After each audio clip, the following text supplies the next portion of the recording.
नमस्कार दोस्तों, स्वागत है आपका मोनू एकेडमी में। तो दोस्तों, भूगोल वैकल्पिक विषय या फिर आप कहें मेंस के टॉपिक के बारे में हम पढ़ रहे थे भारतीय भूभाग।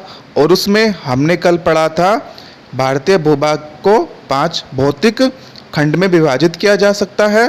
और उसमें ही कल हमने पढ़ लिया था हिमालय पर्वत क्षेत्र। और आज हम पढ़ेंगे दोस्तों उत्तर भारत का विशाल मैदान। तो दोस्तों, वीडियो शुरू करने से पहले मैं अपने बारे में थोड़ा सा बता दूं। मैंने बीटेक मैकेनिकल इंजीनियरिंग से की है और पोस्ट ग्रेजुएशन में हिस्ट्री। और मैं दोस्तों असिस्टेंट कमांडेंट के इंटरव्यू तक गया हूं और मेरा ऑप्शनल सब्जेक्ट भी ज्योग्राफी ही है। तो आइए करते हैं अपने आज के टॉपिक की शुरुआत, उत्तर भारत का विशाल मैदान। तो देखते हैं इसमें उत्तर भारत का विशाल मैदान पश्चिम में राजस्थान से पूर्व में असम तक विस्तृत है और यह विश्व का सबसे बड़ा जलोढ़ मैदान माना जाता है। इसका निर्माण गंगा, सिंधु, ब्रह्मपुत्र एवं उनकी सहायक नदियों द्वारा लाए गए निक्षेप के द्वारा हुआ है। और उत्तर भारत का विशाल मैदान अतीत में टेथिस सागर का बचा हुआ एक गहरी खाई के रूप में था, जिसका निर्माण लगभग 2 लाख वर्ष पूर्व हुआ था। तो ये सब चीज़ें जब हम पर्वत के निर्माण के बारे में पढ़ेंगे तब हम देखेंगे टेथिस सागर और यह कैसे कैसे बना था। और इसका यानी कि उत्तर भारत के विशाल मैदान का पश्चिमी भाग 560 किलोमीटर चौड़ा है, मध्यवर्ती भाग 280 किलोमीटर चौड़ा एवं पूर्वी भाग है 60 से 100 किलोमीटर चौड़ा। और अब देखते हैं इसका लंबवत विभाजन।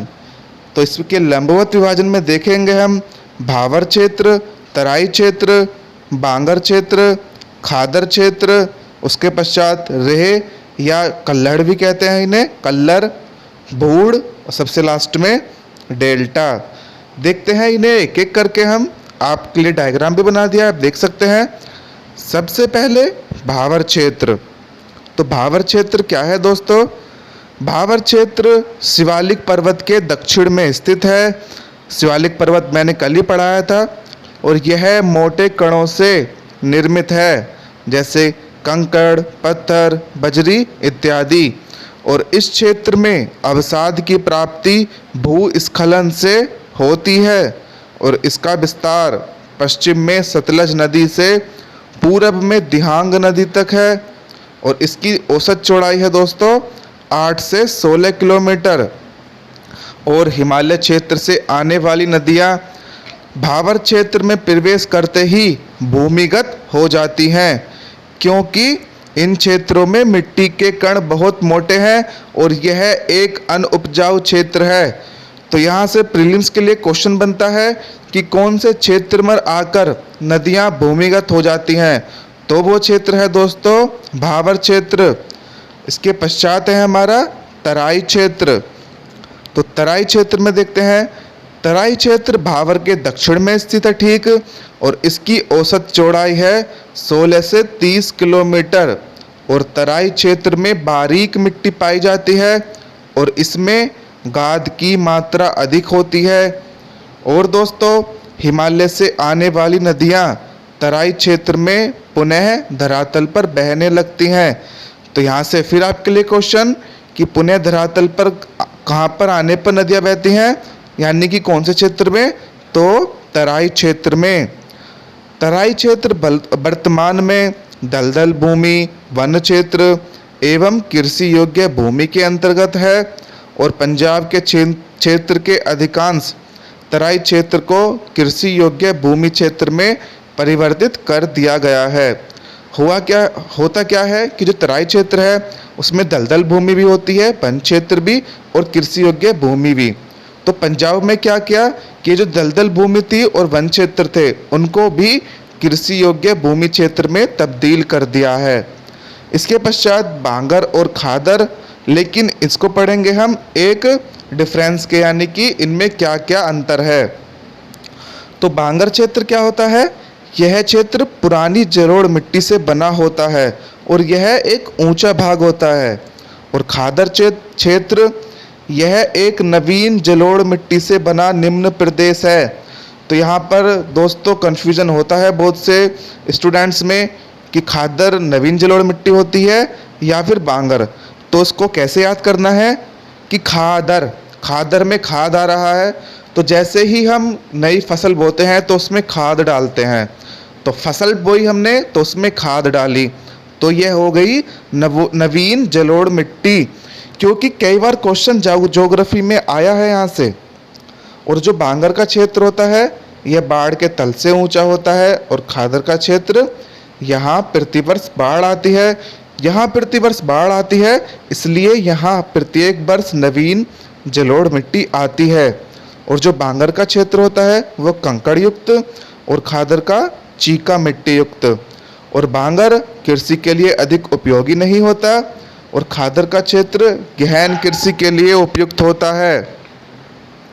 इसके पश्चात रेहे या कल्लड़, यानी कि बांगर के जिन भागों में अधिक सिंचाई होती है वहाँ नमकीन सफ़ेद परत जम जाती है, जिसे रेह या कल्लड़ कहते हैं। और यह क्षेत्र आता है यूपी एवं हरियाणा के शुष्क भाग में। इसके पश्चात भूड़ होता है कि बांगर के जो कुछ भाग होते हैं उनमें अपक्षय के कारण ऊपर की मुलायम मिट्टी नष्ट हो जाती है, और यह क्षेत्र है गंगा एवं रामगंगा के प्रवाह क्षेत्र में। उसके पश्चात डेल्टा आपका एक सेपरेट टॉपिक है, उसे अलग से पढ़ा देंगे।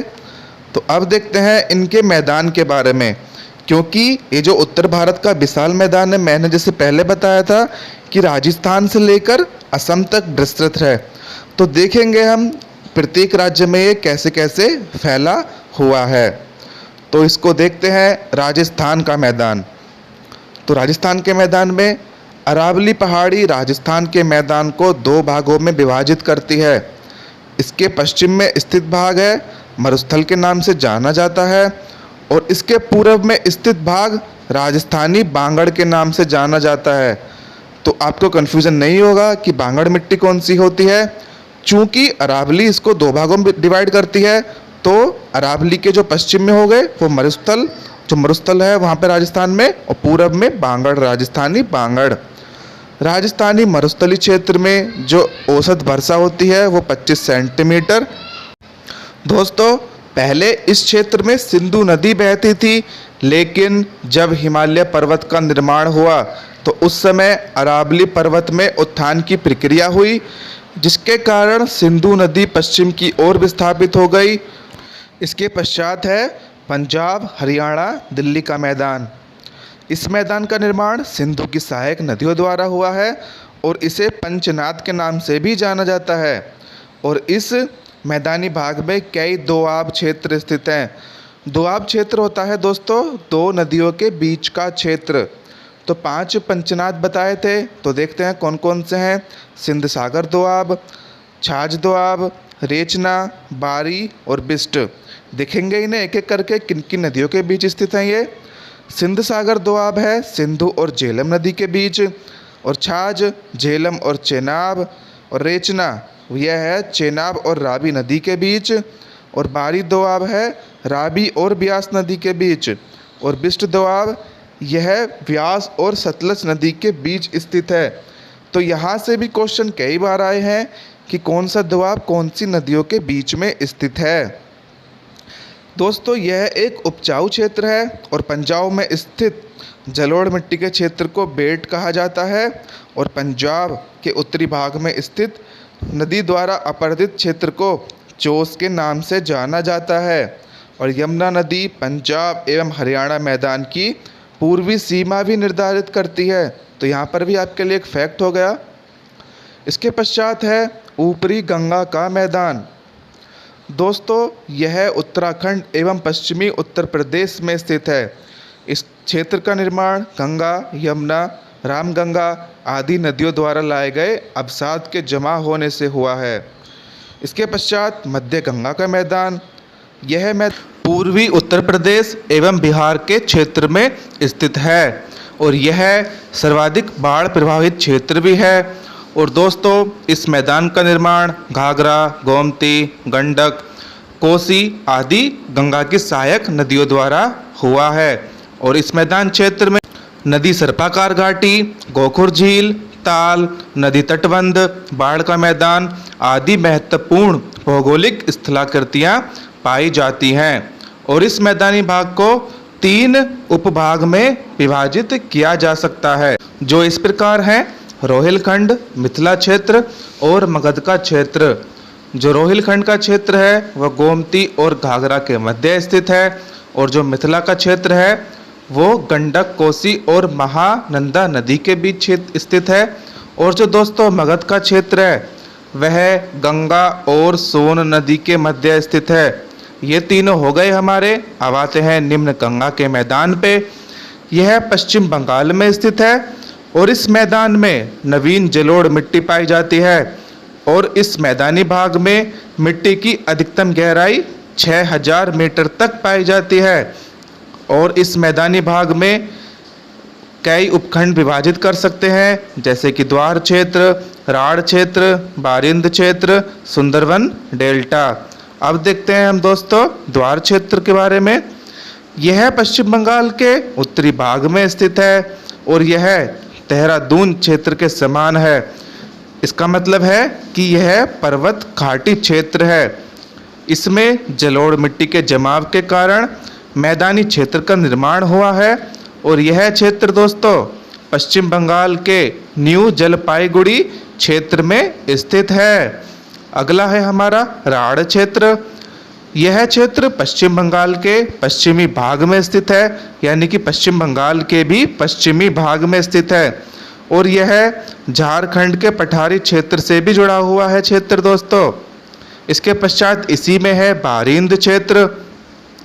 यह क्षेत्र पुरानी जलोढ़ मिट्टी का क्षेत्र है और यह कोसी एवं महानदी के मध्य स्थित है।